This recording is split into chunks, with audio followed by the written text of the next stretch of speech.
Actu Debout, prenez votre temps et abonnez-vous à la chaîne, cela nous aide beaucoup et nous encourage à continuer à faire du bon contenu. Si vous aimez la vidéo, DONNEZNOUS un pouce en l'aimant, merci et profitez du reste de la vidéo.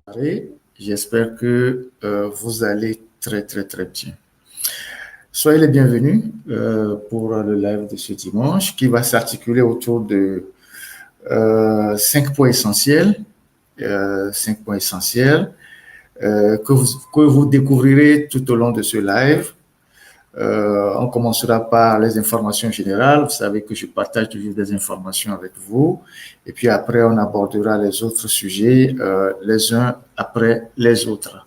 Alors, merci de sécuriser le live, notamment sur TikTok, parce que voilà,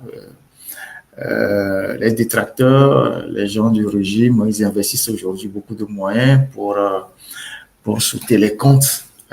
Nous, on a déjà été victime 2 fois sur Facebook, 1 fois sur TikTok. Excusez-moi, j'ai un chat dans la gorge. Et donc, essayez de sécuriser le live. On partagera ensemble les informations qui sont au menu aujourd'hui. Je suis très heureux, en toute modestie, parce que de plus en plus, je reçois des témoignages des compatriotes qui m'appellent du fin fond du Togo, qui me disent écoute, beaucoup de courage pour le travail que tu fais. C'est vrai que ce travail a commencé très longtemps, depuis qu'on était à Lomé. C'est d'ailleurs la raison pour laquelle on s'est retrouvé en prison avec l'autre journal. L'objectif du régime, c'était que nous supprimions l'autre journal sur YouTube, et dès qu'on nous a arrêtés, lorsque nous sommes sortis, on a repris.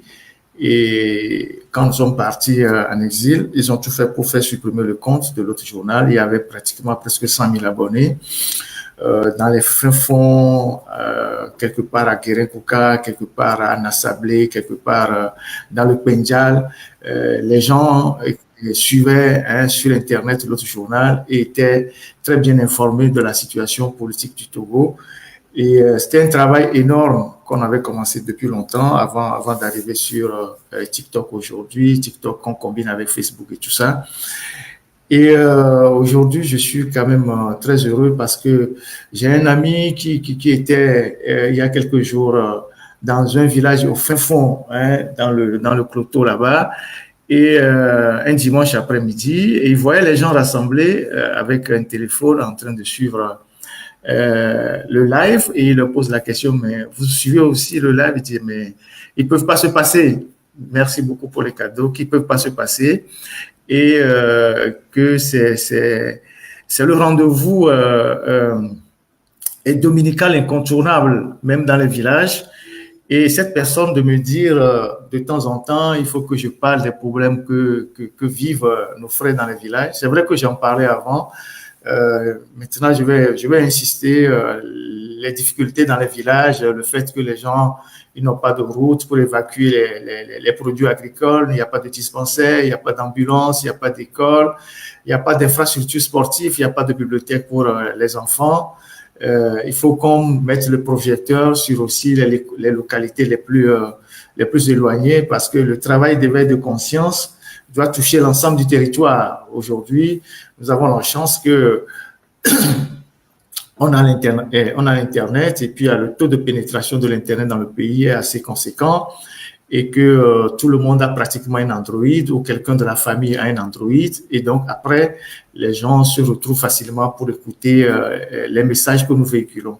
Et donc, c'est un travail pédagogique qui va prendre le temps que ça va prendre, mais qui va aller au fin fond des localités pour réveiller les gens par rapport à cette dictature, à ce régime qui ne reprend que des mensonges un peu partout. Donc, voilà ce que j'ai voulu dire en introduction avant de rentrer dans le vif du sujet.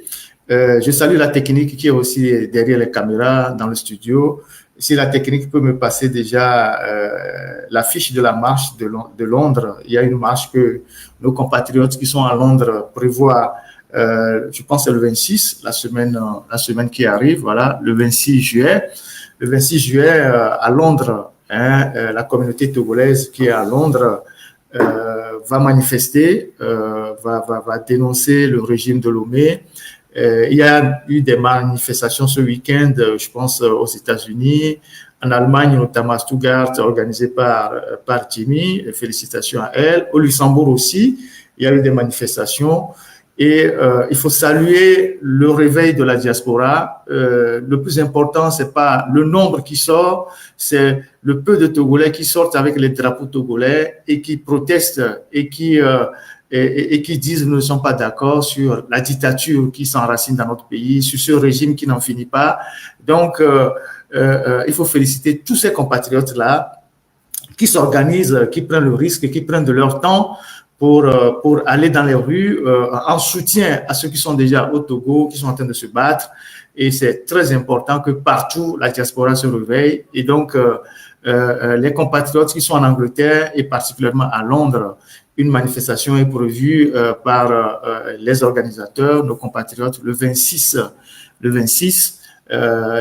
juillet, donc le week-end prochain à Londres.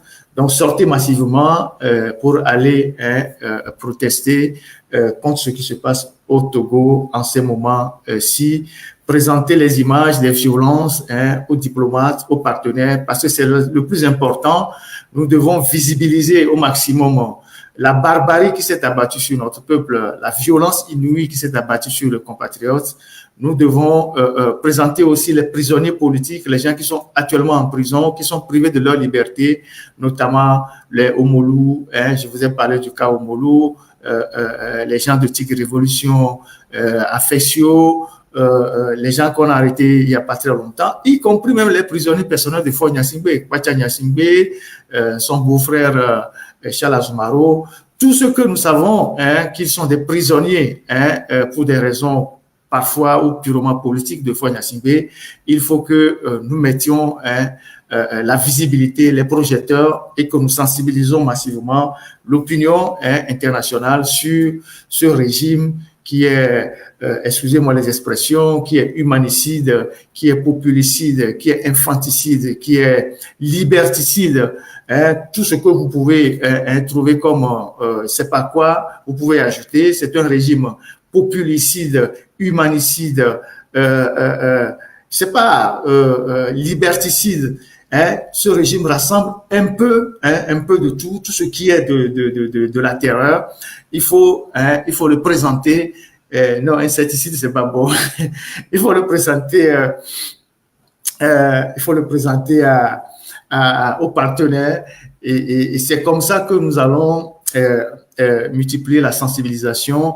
C'est comme ça que nous allons attirer l'attention parce que eux-mêmes ils ont commis une terrible erreur la dernière fois, c'est de sortir les militaires, c'est la violence avec les miliciens et ça actuellement je peux vous assurer que ça leur sert et ça les dessert énormément sur la scène internationale. C'est pour ça qu'ils multiplient les sorties, que les gens comme les Bawara multiplient les tribunes dans les journaux pour essayer de redorer un peu l'image du régime, mais je pense que c'est trop tard et c'est ce travail-là que nous devons faire, ce travail de sensibilisation que nous devons faire un peu partout, mettre en avant les gens qui sont privés de leur liberté, les cas Jean-Paul Omolou, Affectio. On ne peut pas comprendre que quelqu'un soit en prison pendant 5 ans en détention préventive sans être jugé. C'est pas possible. Ce sont les aspects que nous devons faire ressortir. Quelqu'un qui écrit un poème qui se retrouve en prison, des gens qu'on a arrêtés qui n'ont jamais été jugés. C'est tout ça que nous devons mettre aujourd'hui en avant pour essayer de sensibiliser l'opinion internationale sur le caractère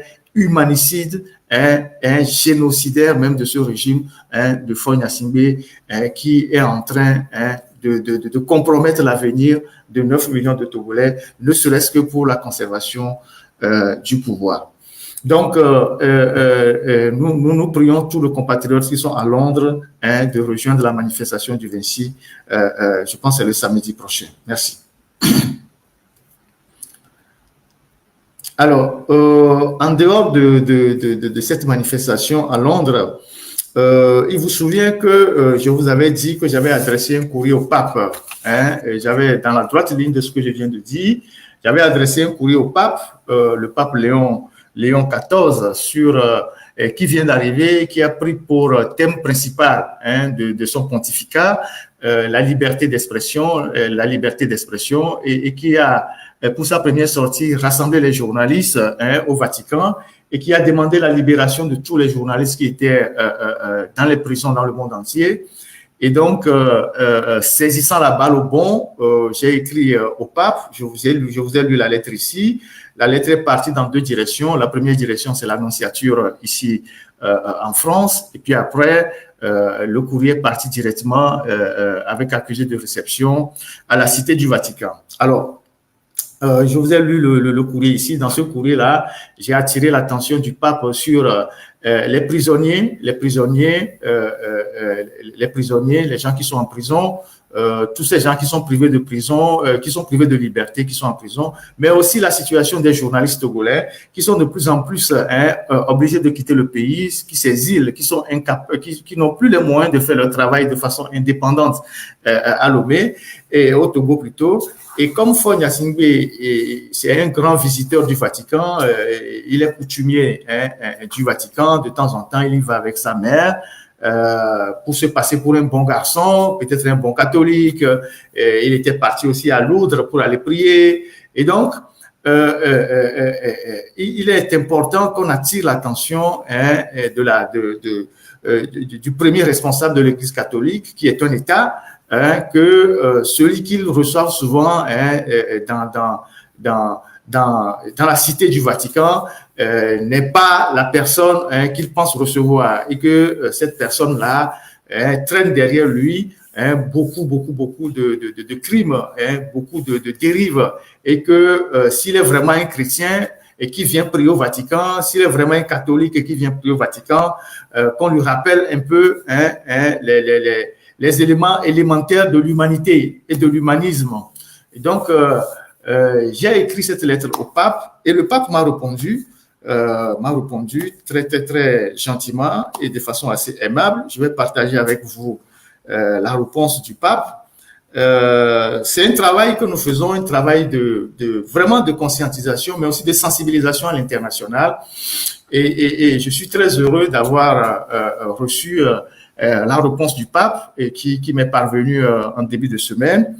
Et je partage cette réponse avec vous. Secrétariat d'État, première section Affaires générales du Vatican, le 30 juin 2025. Messieurs, écrit en bas, Monsieur Ferdinand Messan Haïté. Monsieur, votre lettre du 30 mai dernier est bien parvenue au courrier du Saint-Père. Il me charge de vous remercier pour vos chaleureuses marques d'homme. Il me charge de vous remercier pour vos chaleureuses marques d'hommage pour son élection à la chaire de Saint-Pierre. Le pape Léon XIV est sensible à votre témoignage et à votre souffrance. Il vous encourage en cette année jubilaire à renouveler sans cesse votre espérance dans le Seigneur, qui écoute toujours ses enfants et qui se tourne vers lui avec confiance.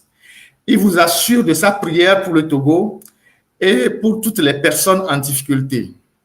Vous confiant à la protection de la Vierge Marie ainsi qu'à votre famille, sa sainteté vous accorde sa bénédiction et l'étend volontiers à vos proches. Je vous prie de croire, messieurs, à mon dévouement dans le Christ. Signé Monseigneur Roberto Campissi, assesseur. Voilà la réponse que le pape m'a fait parvenir par Monseigneur Campissi, son assesseur. Je vous la relis. Messieurs, votre lettre du 30 mai dernier est bien parvenue au courrier du Saint-Père. Il me charge de vous remercier pour vos chaleureuses marques d'hommage pour son élection à la chaire de Saint-Pierre. Le pape Léon XIV est sensible à votre témoignage et à votre souffrance. Il vous encourage en cette année jubilaire à renouveler sans cesse votre espérance dans le Seigneur, qui écoute toujours ses enfants et qui se tourne vers lui avec confiance. Il vous assure de sa prière pour le Togo et pour toutes les familles en difficulté. Vous confiant à la protection de la Vierge Marie ainsi que votre famille, sa sainteté vous accorde sa bénédiction et l'étend volontiers à vos proches. Je vous prie de croire, messieurs, à mon dévouement dans le Christ. Signé Monseigneur Roberto Campissi, assesseur. Donc, c'est un courrier que j'ai reçu du Vatican cette semaine en réponse à la lettre que j'ai adressée au pape début le 30 juin et le 30 mai. C'est une réponse diplomatique. Quelqu'un disait que c'est tout. C'est une réponse diplomatique. Le plus important, c'est que la lettre soit parvenue au Vatican et soit parvenue au courrier arrivé du pape et qu'il ait lu et qu'ils ont pris connaissance de tout ce qui se passe au Togo et ils ne peuvent que répondre ainsi. Le plus important, c'est que il y a l'information qui est parvenue. Le pape ne viendra pas nous dire allez vous battre, cognez-vous. Non, il ne viendra pas non plus nous dire je condamne le régime togolais. Non, c'est l'Église. Et l'Église, le secrétariat du pape ne va pas, dans une réponse, me dire oui, on a pris note de tout ce que vous avez dit. Voilà, Faure Gnassingbé est condamné au crucifix, il est ça. Non. Le plus important, c'est que cette lettre soit parvenue et que le Vatican ait pu répondre. Pour nous, c'est que l'information circule. C'est le plus important. Et ça, c'est une réponse assez diplomatique.